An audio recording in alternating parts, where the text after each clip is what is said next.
Our next presenter is Debra Wein. She's the CEO of Wellness Workbase. She's based in Hingham, Mass. She's a certified wellness program director for the National Wellness Institute and WebMD, and she will share the latest evidence on return on investment for Worksite wellness programs. She's coupled with a new wellness credits offered with the Massachusetts employers, making a strong case for implementing Worksite wellness programs. How are all of you today? Great, excellent. Wow, all I can say is, how do I follow Dr. Prochaska? He is an icon. I mean, I just remember learning about the stages of behavior change forever, and then to follow him. What I wanted to ask him, unfortunately he's not here, was if I'm contemplating buying an expensive pair of shoes, can he bring me back to pre-100? When he left. So I guess you could buy it. I'll have to just go buy them, absolutely. So it's a pleasure and an honor to be here with all of you today. Thank you so much for the invitation. As you mentioned, thank you so much. My name is Debra Wein. I'm the president of Wellness Workdays, and we work with different groups, different sizes, to sort of, to do exactly what all of you are doing in the trenches on a day-to-day basis, to help you decide sort of how do you utilize and maximize your resources to present wellness to your employees or your member groups. So hopefully what I can do is give you an idea of what we do with our clients and also what best practices are telling us from the field of wellness. So I have a quick agenda I'll show you. So I have about 4 or 5 hours, right, to talk about this. It was like Dr. Prochaska, when you get me started on a topic I enjoy, wow, there's no stopping me. So I'll need the hook too, all right, Andrew? Really get me going. So I have a little quiz, so don't worry, you won't be graded too harshly on it. And then we'll talk about the data surrounding wellness, and there is a lot of data surrounding wellness. I'll talk about some 5 ROI strategies that you can use. So basically 5 things to consider when you're working in wellness. And then lastly, I know you're having a panelist and somebody from DPH talking about mass tax credits, so I'll do my best to introduce it and then turn it over to the real experts. And feel free to elbow me or pipe in, chime in. So how many of you are currently involved in either managing or working in a wellness program for your employees? Great. How many of you are under, let's say, 200 employees? Great. How many of you are over 200? Okay, so it's a nice mix of people. Great. Okay, that helps. Okay, so always start with a little bit of humor. Doctor, can you prescribe something to stop me from sleepwalking? The doctor says, no, you definitely need the exercise. Keep it up, right? So here we have, as Dr. Prochaska mentioned, both physical activity and stress relief. So I always like to think about some comedy. All right, so quiz question number 1, show of hands. According to a joint Harvard Medical and Business School study, right, could you get more, right, we believe that if they both speak together. How much money does a company save for every dollar spent on worksite wellness? How many of you say $10? How many of you say $5? How many of you say $0? How many of you say $3? All righty. Okay, so here we go. So the answer, you can kind of see, is $5. And again, I'll show you some different pieces of research on that. And we will talk about a little bit related to the productivity as well. So heart disease costs employers how much per employee per year? How many of you say more than $2,500? How many of you say more than $5,000? More than $11,500? More than $18,000? Okay, any drum roll? And the answer is over $18,000 per employee per year. So again, as Dr. Prochaska mentioned, when we have higher health care or higher risks of chronic disease, we have an unhealthier population, it costs more money. So all of this data that I'm sharing with you is from the Centers for Disease Control and Prevention, American Heart Association. These are not numbers that I've made up, but again, it's through national organizations and research institutions showing us the real sort of cost, if you will, just financially, of wellness. So what about diabetes? How much does somebody with diabetes cost an employer per employee per year? How many of you say more than $2,500? How many of you say more than $5,000? How many of you say more than $11,500? How many of you say more than 18,000? All right, good job. So it costs more than 11,000 per employee per year. And somebody who has diabetes might spend more than 2.3 times what somebody without diabetes would cost. And smoking costs how much per employee per year? How many of you say 2,500? How many of you say 5,000? 9,000? 13,000? How many of you are just tired of answering this question? You are, right. You can take a break.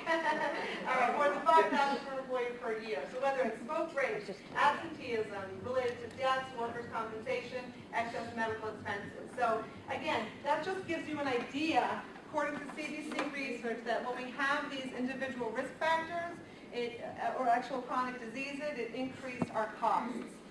And again, I don't think that most people argue whether it's Dee Eddington or Dr. Prochaska, Larry Chapman, a lot of the sort of wellness greats, those that are doing all the research. I don't think people, can argue either way. So we know that healthy employees cost less. We know there are numerous benefits to worksite wellness, whether it's healthcare savings, greater productivity, employee morale.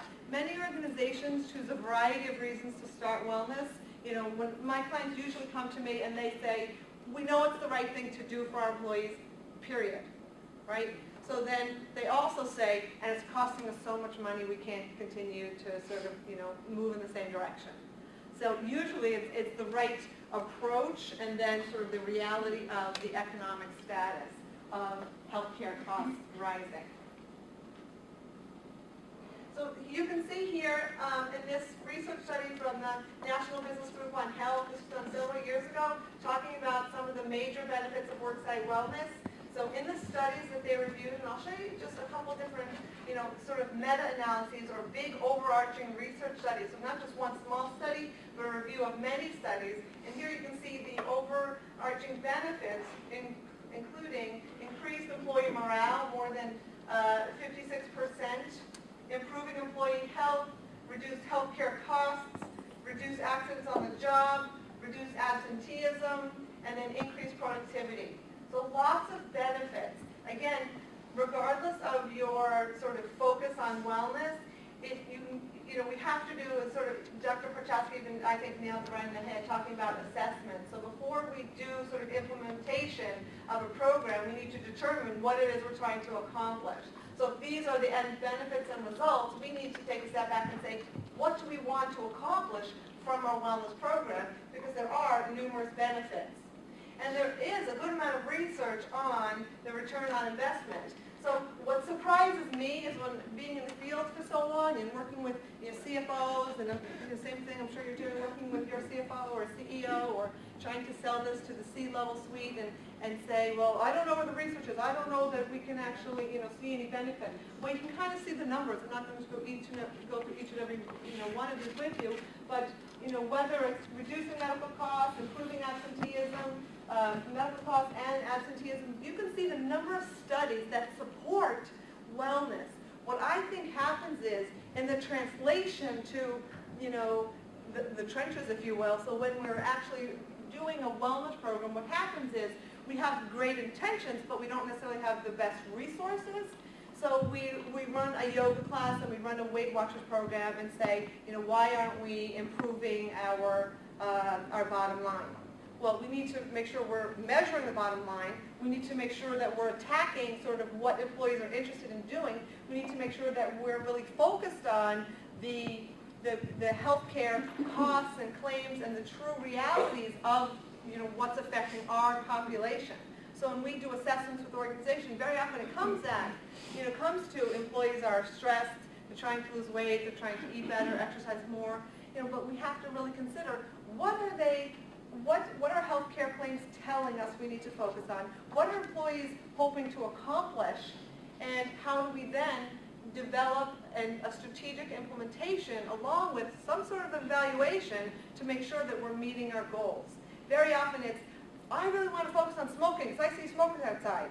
So then we run a smoking cessation program and it costs a lot of money to bring someone on site, and then either nobody shows up or nobody quits, and because nobody was ready. And that's a perfect, I'm so, again, honored to talk right after Dr. Prochaska. So people weren't in the action stage. They weren't ready to do what we needed to do. So we as HR people or well-intentioned health professionals, right, I want to change the world. Right? I'm a registered dietitian, master's in science and exercise, physiology, and nutrition. So I want to get people to exercise. I want people to eat healthier. I want them to manage their stress. I want them to sleep. I want them to go to the doctor. And they're thinking, I didn't say I wanted any of this. You're telling me what I want. So we need to take a step back and decide sort of what are they ready for. So again, that does tie back to some of the assessment pieces.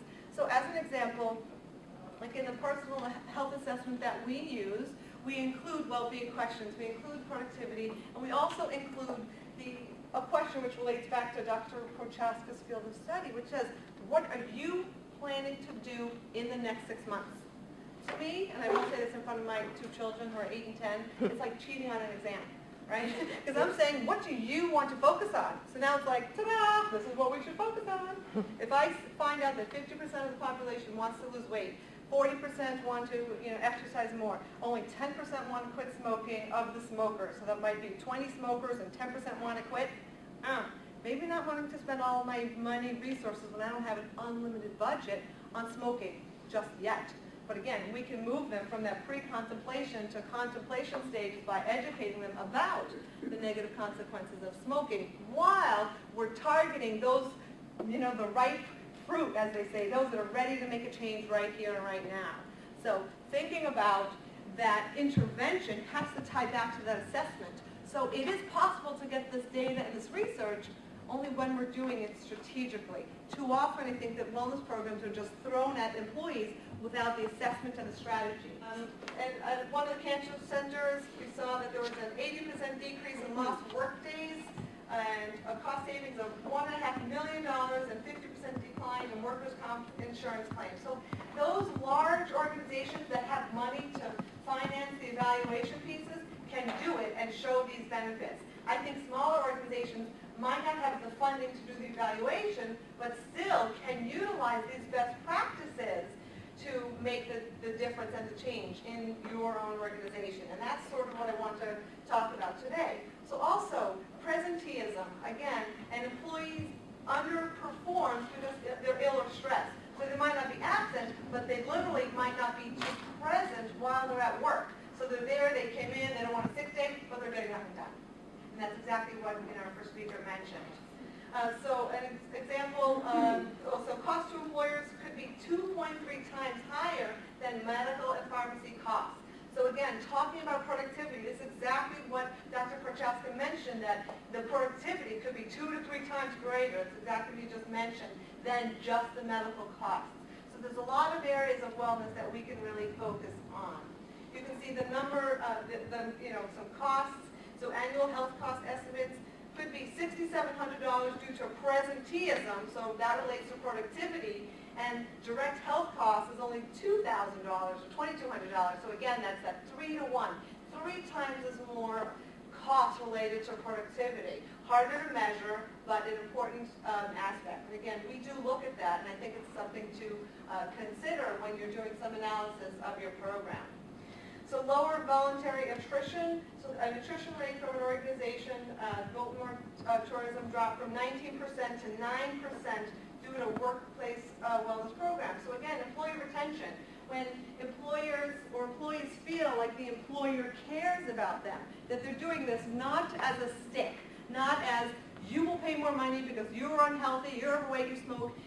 We're engaging in wellness to take care of our most important asset, your health, our people, our employees. That message resonates with employees much better than the other way does. And there's some conversations about whether we're moving more towards the stick, and I hope not. I mean, as a health professional, I hope not, that we're not sort of moving that direction, but instead we're trying to inspire and engage employees to want to adopt it for their own benefits. And whether, again, that's through an educational piece, whether that's through incentives and tax credits, whatever it takes to get employees to want to engage, I think is a better way than the other way. So there's a recent meta-analysis. So again, a meta-analysis, instead of just one study, looks at all studies in that area. So a researcher literally combs all the research through databases and comes up with and evaluates the study. So it's not just one, it's a report on all of the relevant, well-performed research studies. So a meta-analysis, that's what that is, shows that large employers adopting wellness programs can see positive returns even within the first few years of adoption. And what are those numbers? About $3.27 for every $1 spent on wellness. In addition, absenteeism can fall by $2.73 for every dollar spent. So again, can't say that there's no data. There's a lot of data. There's a lot of research. It's just applying it to our own situations. And again, you may not have $100,000 to do a formal evaluation program. Most of you are saying, I don't have $100,000 to do a wellness program. What must spend on evaluation? And I respect that. And so we can learn from some of these ideas. So in this study, in this study right here, workplace wellness programs can generate savings, and there are sort of 3 speakers, and I hope I can do a little commercial plug too. But I'm on, have any of you, I hope I can mention the New England Employees Benefits Council, is that okay? So I'm on the co-chair of the Wellness Committee for the New England Employees Benefits Council. Any of you go to any of the meetings, any EBC? Okay, well, we're actually having a conference June 20th in Boston. I'm moderating the conference on wellness and ROI, and Zuru Song, the 3rd researcher on this, will be presenting. It's going to be an incredible conference. We also have another physician talking about how to manage and what to really measure with worksite wellness. So it's all about workplace wellness, ROI. Should we measure? How do we measure? So June 20th, if you need any information, let me know. Otherwise, it's neebc.org, neebc.org. So you can kind of see these 3 authors, all from different, Harvard School of Economics, Harvard School of Public Health, and Harvard Business School, I believe, not in that order, did this meta-analysis of all the available research, found 100 studies related to worksite wellness ROI, narrowed it down to ones that met their criteria of good research and related and had the correct intervention. And again, this is a really boring slide, I know, but the breadth of it and the importance, what it's telling us is that over the course of 2 years or 3 years, when they had some time to measure the changes, the average savings was $350 versus $294. Compared with that list of costs right here, the average return on investment, 3.27, 2.73. So we can't sit and blame anymore that wellness programs don't generate savings. We have to make sure that, we need to move past that. If you need a copy of the study, let me know. You can get it online, but to bring that to your CFO, it's that we need to do it smartly. We need to strategize. But there's a lot of research. Here it was 22 studies in one, 22 in the other. Overall, it looked at like 35, 36 different studies to get this data. But there is data. There's research showing wellness can work. Kind of give you a sense of how we can do wellness, how we can progress through 3 different models of wellness. And this was based on Larry Chapman's data. He's done a lot of research. I did some studies with him and have certification through his institute. And there are 3 different models. One is the quality of work-life model, traditional model, and then a health management model. And what I think is helpful, and not that you have to follow these so strictly, but I think it gives us a sense of where are you now with your wellness program, and are you seeing the savings you're looking for? Are you seeing the benefits you're looking for? And if not, it might be that we need to progress onward to make your program a little bit more robust. And again, more robust doesn't necessarily mean more money. I mean, you have a great panel coming later to talk about low to no cost resources. So it doesn't have to mean it's a lot of money, but again, I think it's a strategic initiative that we have to encounter at the organization. So the quality of work-life model is the simplest to perform, right? There's not everybody has a ball and we sit there in our suits and do stretches. I chose these pictures on purpose just to keep you smiling. You will realize, eventually you will realize. I thought that was kind of cute. Yeah, let's just, we need to work. It wasn't a stretch of the ball. So this model is the simplest to administer. Really no evaluation. Sample programming might be like a lunch and learn, like we do presentations, dining out without disaster, I just think it's a great name. Health fairs, walking groups, maybe a fitness center or a yoga class, maybe occasional screening. So this is a great hello to wellness. It's just, let's, throw some programs, a lot of lunch and learns at our employees, and if they like it, great. Typically, the return on investment is one-on-one. So you're not necessarily going to save money in this instance, but you are doing wellness. And that's fine, that's great. But this is where most wellness companies or most organizations start with this kind of a model and then say, well, we really didn't see any benefits, so wellness doesn't work. And very often, it's almost the CFO who cuts it off and say, you did this for a year. I gave you $10,000 and nothing happened. And you're like, yeah, that's right, nothing happened. You know, I couldn't do anything. Or you fill in the blank, whatever number that was. All right, so then we get a little bit more sophisticated and we have the traditional model. So it's a little bit more involved. So now we have some health risk assessments, which I believe are an excellent source of data and information. Like I mentioned to you, we have productivity questions, we have well-being questions, we have questions about stages of change. What are you planning to do in the next 6 months? So those are invaluable. Individuals get a wellness score. Your employer group gets a wellness score. You can look at, again, those productivity changes, stress, how stress is affecting individuals' jobs. There's a lot of information in there that you can learn about your population to then use to implement your program, and then year 2, compare to how you did. So I think a personal health assessment is a great tool. Some carriers have them for free. Others, you can get different kinds of PHAs. So some of the programming, or the goal, I should say, is for risk reduction. So now we're through the personal health assessment or through screening, we're looking at our population, and saying, are we at high risk? What percentage of our group is at high risk, moderate risk, or low risk? Or how many risk factors does my population have? What percentage of my population has, let's say, 5 or more risk factors, whether they're sedentary or have high cholesterol, or they have a high triglyceride or high glucose level, right? So how many risk factors? What percentage of my population has a lot of risk factors? So they're in a high risk group. And then the moderate risk might just have 3 risk factors. And then the low risk might just have 1 risk factor. So maybe either they're sedentary or they have a high waist circumference, but they're doing everything else, appropriately. So what percentage of my population? And now we're targeting this group. We're saying we need to lower our risks for these individuals. So we're a little bit more targeted, a little bit more focused. And then what we could do are these lunch and learns, seminars, other wellness events. Now we're adding in some more behavior change programs.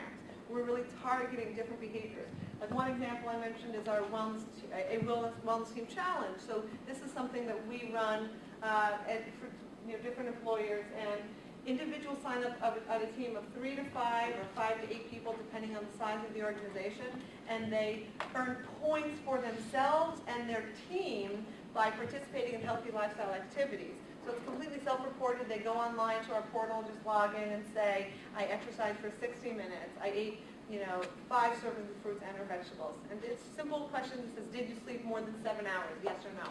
Did you go to a doctor's visit today? Yes or no. So they can answer yes over the course of a 12-week program or 10-week program. They can answer it once. Did you go for an age-appropriate screening? For your sex, right? So women, breast cancer, et cetera, right? It has to be appropriate. And they're self-reporting some of these activities. But I'm amazed at how competitive every group gets. Every group tells me we have a very competitive bunch here. Every client, every group I meet, we have a very competitive group here. I go, that's perfect. Perfect for the team-based challenge. I literally have had clients, individuals participating in the program, come to me on, let's say week 2 or week 1 and say, I quit smoking on day 1 because I want the points for being a non-smoker. It's like the points. Cancer prevention wasn't enough, but it was the points that she wanted. How's that for incentives? Right? That's like doing basic training all over again, right? So she got the points of the program. I didn't have the heart to tell her she didn't necessarily have to quit, just join the smoking cessation program. But I'm happy she quit.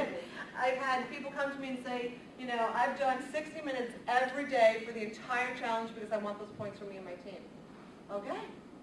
So we put limits on it so that individuals aren't doing, 6 hours on Saturdays and not, so we really try to balance it and make it fair. We promote weight loss in that way. So if somebody is at a healthy weight and the computer sort of, they don't have to tell anybody, they don't have to weigh in at HR, which I know can be a little bit difficult at times.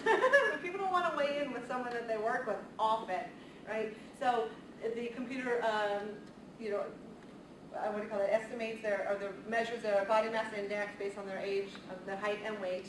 And then if they're in a healthy range, it gives them points.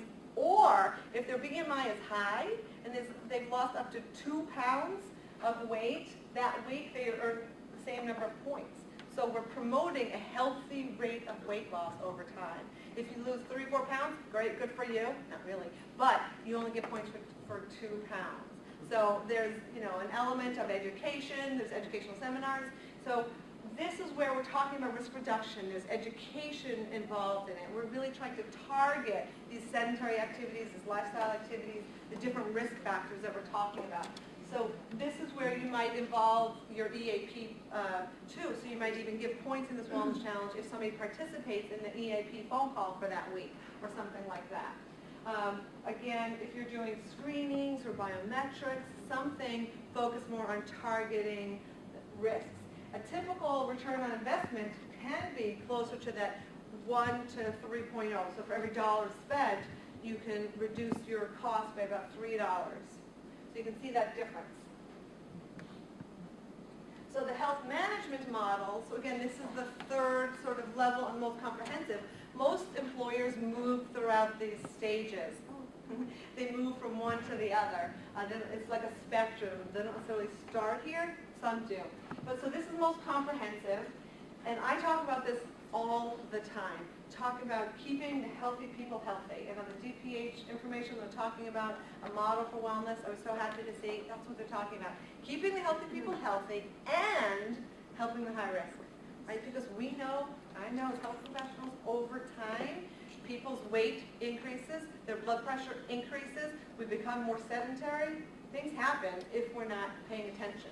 So that young, healthy population you have now, and you're working on employee retention, they stay with you, blood pressure goes up, weight goes up, they become more and more unhealthy. So really targeting those young, healthy people, or you could be older, but healthy people matters too. I could tell you stories about working with different organizations. I had one law firm in D.C. that we've worked with for years, and the young lawyers just out of law school working 20 hours a day, and then letting off steam, smoking cigars, not exercising, thinking they're 26 years old, they can handle it. They had high cholesterol, high blood pressure, stress levels through the roof. But they thought they're 26, they're invincible, right? And then I found the next level. I found like a whole group of, and it was mostly like 40 to 50-year-old people, both attorneys and sort of the admin staff, who figured out, I can't live like that anymore.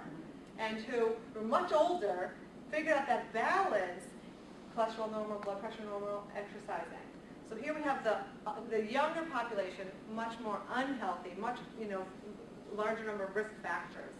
So looking at that, this health management model, meaning you're managing the whole population, you're looking at outcomes, some evaluation piece to compare, pre and post measures. Right, so you can kind of see, you might also have all those things we mentioned in the first bullet, but now maybe you have the incentive PHAs. So you have a personal health assessment or a health risk assessment, and you're incenting. Or you're tying that into your premiums. So literally there's a combination between your wellness program and your premium part. You're getting reduced premiums for participation. So there's a much different focus. It's that incentives piece that we're talking about. There's that evaluation year over year. We're looking at seeing those changes. And an ROI can be as great as $6, so 1 to every $6. There's some research showing that as well, which I think that first study I showed you gave it to you. So what are some top 5 things that you can do to enhance ROI? So number 1, I feel like David Letterman, give me a drum. But I started with 1 instead of 5. That's right. So number 1, tap into your insurance plan, right? So most insurance carriers have offer preventive screenings. They'll offer flu shots, whether it's for a nominal fee or a free. Annual physical. A lot of times there's no copay, etc. So utilize not only your carriers, but also any low or no resources or no cost resources, which you'll hear more about. Number 2, create a wellness benefit. So employees who participate get money or incentives And typically, you can then expect to see participations of 35 to 65%. You don't necessarily always have to give, money for participating. It could be a gift card raffle. So instead of, let's say, everybody gets something, you could just give a valuable enough raffle for people to participate. I have one client that they are so creative. And we have a monthly meeting with their employee resource group, and they're spread out. They have 80 locations, and everybody gets on the phone on a monthly basis. Very active group. I mean, they do the on-site, the online, really engaged. And they're always trying to think of fun incentives, and particularly to make it different, make it enticing, and also for some of our programs, to make sure we're attracting men as well, because you don't always see men participating. So just several examples. One, they offered as an option for winning our wellness challenge, it was a 2-hour Ferrari ride. So you can take out the Ferrari, but it comes with an instructor. You don't get to go out on your own. I was like, what do you mean? That's not nearly as fun. You're driving down the street, right? So 2 hours of a Ferrari ride. Or a weekend away. You can go up north, to New Hampshire. You can go south up in the Cape. You can choose. iPads. We've had several clients give away an iPad.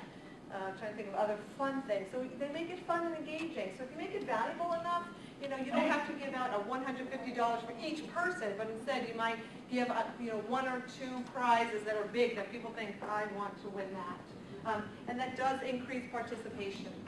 I have a manufacturing group that I'm working with, and that's 8 a.m. The Roach Coach comes, and I am blown away by the breakfast that these men eat. It's all men, they're on the yard, it's a lumber firm. What they were eating for breakfast. They shouldn't have even been eating this for dinner. So we started a program, Breakfast of Champions, and I have an RD going in there once a month and preparing healthy, quick meals. So it's not like we're giving them granola, and we're giving them stuff that they might eat, but it's quick and easy, and it's they can make it on the run. So we're just trying to make these environmental changes. Another client, a big finance firm we work with in Boston, they have several other offices. We were working year over year in wellness, and yet the cafeteria, big cookies, they barely ever had a healthy option. And we worked with them. Make the cookies smaller. You can still have cookies, but it doesn't have to be a 600-calorie cookie. It can be a small one. Make the sodas or the beverages smaller. Maybe offer some discounts on healthy items. Maybe offer buy 10 healthy lunches, get 1 free. There's some interesting things that you can partner with your cafeteria. But environment has to work. Right, walking spaces outside your office building. That doesn't cost any money. We build, or put together maps of where you can go walking during your lunch break. That's all free stuff, but it's motivating. Number 4, use the right wellness message. Again, I think it's we want to improve morale. We want to show this wellness as a benefit. We don't want employees to think that we're trying to punish our employees by making them do wellness. We're going to make you get healthy. We're going to make you get a screening and make you exercise. That's not going to sell anybody, right? Because when you have 2 kids, again, you tell them what to do. That's the first thing they don't want to do, right? But no, what do you want to do? Let's do that together. So the messaging really matters. The communication is key. One of our clients last year won Boston Business Journal Champion in Healthcare for our wellness program that we work on there. And she said the 3 keys to her success, I don't want to give away my next message, but one is work with the C-level suite. 1 is to get management support. 2 is communication, communication, communication. You have to communicate with employees the right message. It's about incorporating them into wellness. It's not just laying it out for them, this is what you need to do, this is what you have to do. Right? So it's getting the right message out, making it positive. And I love the second bullet because it's getting to that, what's motivating you? Why do you think you need to exercise? Why do you need to quit smoking? Do you want to be around to play with your grandkids? Do you want to make it easier when you have to walk up a flight of stairs at home? You live in a 3-story house. Really thinking about how do we personalize some of our messaging. So number 5, use this fantastic Massachusetts tax credit. So the Commonwealth is providing a 25% tax credit up to $10,000 for employers for the cost of implementing a wellness program. To be eligible, your business must have employees in Massachusetts have fewer than 200 with, I think, preference given to those under 100 employees, right? Under 50 employees, thank you. And the company must offer employee health benefits and be in compliance with OSHA regulations. Or some combination of full-time, part-time that equals that 200 amount. Is that right? That's what I read. That's what I read. So like, let's say if it's the equivalent of, let's say, 200 full-time. Right. Yeah, FTEs, thank you. And the preference will be given even for those smaller groups. So basically what it is, you can, once you apply, right, and the application, I believe, is coming out early June. June 1 is what I was told from another GPH representative. I've been in close touch with them. So June 1, the application will come out. You apply for certification, and then you participate in your wellness. Then you fill out, you can spend, again, whatever money you're spending, but you can get back a 25% tax credit up to $10,000. So to get that up to $10,000, you will have had to spend $40,000. You get 25% back on your taxes when you file your corporate returns. Does that make sense? And I found it to be very overarching. The kinds of things that you can do with wellness are really varied. You can improve the lighting in your staircase. You can post signage. You can pay for a personal health assessment. You can pay for on-site screenings. You can pay for a consultant. You can pay for your employees' time to manage the wellness program. So I found it to be very encompassing, which is really encouraging. They're just saying, just do it. Just do it. That's really what you just do it. You have to have 33% participation in one aspect of your wellness program. So if you have 500 employees, you do the math, sorry. It's about 150-something people have to have done something. So even if you get 70 people did a PHA, 25 did the walking, and you have to get up to that 33%. And there are, I'll show you a couple different documents on this site. And again, we have the expert here, but I'll just, so there's a program guidance, which is very simple, easy to follow, a model wellness guide, which talks about all the different things that you can do, why workplace matters, and they break it up into, here's what's evidence-based, which is what we value, as Dr. Prochaska was saying, and here's what some larger employers are doing, and then here's how small employers can sort of utilize that. And then the criteria for the wellness programs, again, which I think is pretty, all-encompassing. So the program guidance talks about credit eligibility, what have you considered for your budget, etc. The model wellness guide provides info on the importance of healthy lifestyles, why wellness matters, and then the criteria will be, again, the online application should be out, I believe, in June 1st. That's what I was told. So, and we'll be sending out a newsletter with some updates on this. And so I meant to say this earlier. If anybody wants, just you can drop your business card off, and I can send that to you as soon as the application comes out. I'm going to be doing a mailing to our clients and prospects, and anybody else just as an FYI. So feel free. So that's a really great benefit. So if you're unsure, you can always just call me and I can help you, or you have experts at DPH who you can call. They've always picked up the phone every time I've called, because my clients are emailing me and calling me, and I'm like, wait, just wait, just wait. So everybody's excited, but it is on a first-come, first-served basis. That's $15 million. I don't know how quickly it'll go, but it's very worthwhile, to do that. So again, a couple of other things to keep in mind. Set a strategic plan and determine your goals. Again, you really need to think strategically. We don't just want to throw out wellness and then say, why did that work? Right? Because that's what a lot of companies have done in the past. So think, strategically that it's, we want to do something nice for your employees that helps with retention, and yes, it can certainly help with healthcare costs. We need C-level support. When we see, again, whether it's a team-based challenge or a screening, if you get the COO, CFO, the president of the company, the owners of the firm coming to the events, participating on a team, it really speaks volumes to the rest of the employees. They think that then they should participate too, and that they can participate. And that's, I think, an important message. Again, marketing, marketing, marketing. When we start working with a client and help them with their communications, their EAP becomes busier. I mean, everything's just their fitness benefit. People start utilizing their fitness benefit from their carrier. Because it's about communicating. People say, and not everybody, some people say, oh my goodness, I have to go find that sheet and fill it out to get my $150. I'm thinking, yeah, go find that sheet, you know what I mean? So if you make it, yeah, I would find that sheet, you know, but some people are too lazy and think, oh. So if you communicate it effectively, if you have it sort of in one place, if you have, one intranet site which has all of the documents, the EAP phone numbers, any programs you're running, it's all together, it's branded, you're communicating appropriately. And then I think offer incentives. There's some talk about intrinsic versus extrinsic motivation and incentives. So extrinsic are ones like, why do you exercise? Well, my company's giving me $200 if I do it. Right, that's extrinsic. Intrinsic is because if I don't exercise in the morning, I am grouchy all day, or I feel achy, or I'm just not a happy person. It comes from within.